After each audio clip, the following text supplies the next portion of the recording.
Entre dans la logique d'un certain nombre d'activités que nous sommes en train de faire, de sensibilisation avec les communes, avec les gares routières sur l'autoroute à péage.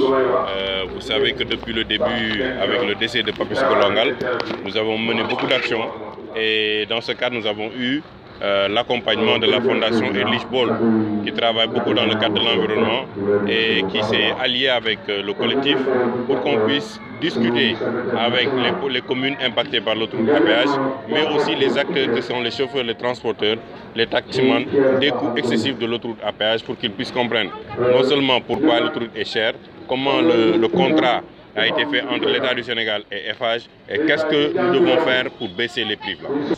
Oui, nous l'appelons une autoroute à péage parce que nous considérons que, et c'est le directeur de FH qui l'a dit, qu'il y a 100 000 transactions jour sur l'autoroute à péage. Et si vous prenez 100 000 transactions jour, au minimum 400 francs, c'est 40 millions par jour. Multiplié par 30, ça vous fait presque 1,4 milliard par mois. Que vous multipliez par 10, que vous multipliez par 30 ans.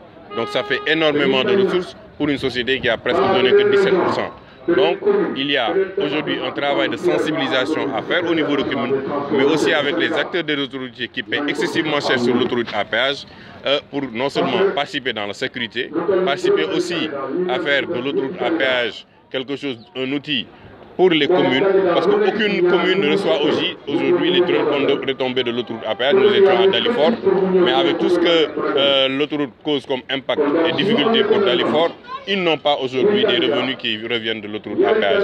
Et donc nous continuons ce combat-là et nous pensons, étant donné que l'autoroute va arriver jusqu'à Mbour, nous allier avec les transporteurs de Mbour pour travailler à peser sur le débat et sur l'État du Sénégal pour que ce coût-là soit réduit au moins de moitié. Vous savez, c'est un plan d'action que nous sommes en train de dérouler et nous avons fait une opération escargot qui avait réussi.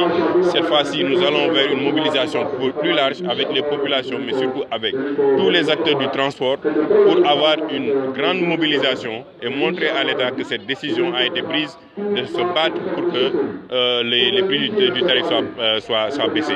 Ce qui a été aberrant, c'est que le président de la République lui-même avait déclaré en juin que le prix des tarifs allait être réduit. Le ministre des Transports lui-même l'avait confirmé à 2 reprises avant que M. Sénac sorte lui-même et qu'il dise que ce prix-là va être réduit à la fin de l'année. Donc ça veut dire que M. Sénac a plus d'autorité aujourd'hui au Sénégal que le président de la République et dans les décisions de l'État. Nous avons pour combat que le contrat soit publié, mais nous avons surtout aussi pour combat pour la sécurité des populations sur l'autoroute à péage, mais la baisse des prix des tarifs.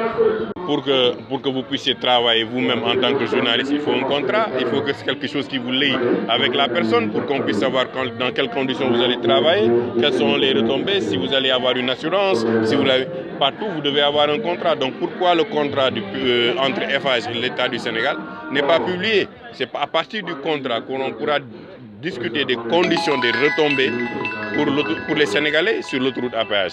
Mais si vous n'avez pas de contrat, vous ne pouvez pas discuter. Donc il est nécessaire aujourd'hui de savoir quelles sont les conditions du contrat entre l'État du Sénégal et FH. Et c'est aujourd'hui, on le rappelle, 80% des ressources de l'autoroute à péage ont été mobilisées par les Sénégalais. Et c'est nous qui payons pour que FH en bénéficie. Et c'est ça aujourd'hui le débat. Pourquoi d'autres en bénéficient alors que c'est les Sénégalais qui ont contribué? Il en bénéficiera non seulement jusqu'en 2039, mais les Sénégalais vont payer au-delà de 2039 parce que nous avons contracté des dettes auprès de la Banque africaine de développement, auprès de l'IFC qui est une branche de la Banque mondiale, auprès de l'Agence française de développement, auprès des banques pour donner 80% à FH. C'est ce qui a été écrit. Donc non seulement nous subissons les aléas sur l'autoroute à péage, l'un des transporteurs vient de le dire, il paye presque 11 000 francs aller-retour Dakar-Mbour, ce qui est excessivement cher. Et donc vous constaterez vous-même que c'est un prix qui est en train de détruire l'économie.